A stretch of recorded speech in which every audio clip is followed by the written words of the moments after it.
So the Torah tells us if one owns an ox and the ox goes ahead and gores another animal or person, the owner has to pay half the damages. Same thing if it happens a second time. The animal has the status of a tam, which means an innocent tamed animal, and therefore he only has to pay half the damages.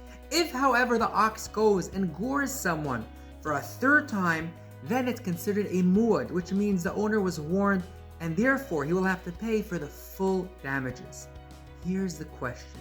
Can an ox that's a muad go back to its status as a tam, as a tamed animal? And the answer, the Gemara tells us, is yes. Two ways. Way number one is if the ox is in a situation where it's able to gore other people, and it doesn't.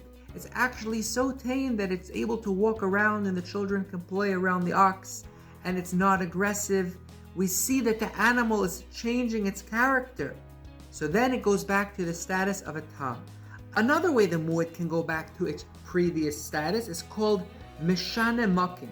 When there's a shinui bailim, when there's a new ownership and it changes location, it changes environments, the animal automatically goes back to being a tam.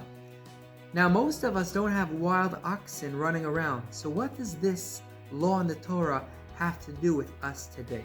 Well, what we all have is something called a nefesh abahamis, which means an animal soul.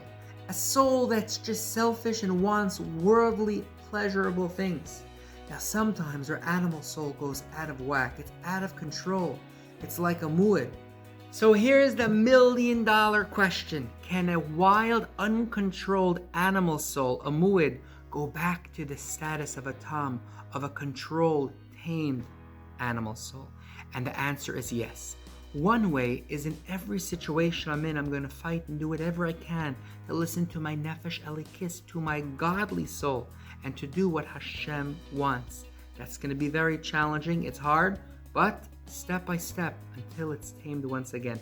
The second method happens very fast, and that's called mishane makim, changing the environment. It can be physically changing the place I'm in, where I don't have the challenges that come my way, I don't have the triggers that get me to do what my animal soul wants, or spiritually, I'm putting myself in a mindset of Torah, of doing mitzvahs, of ma'asim tovim.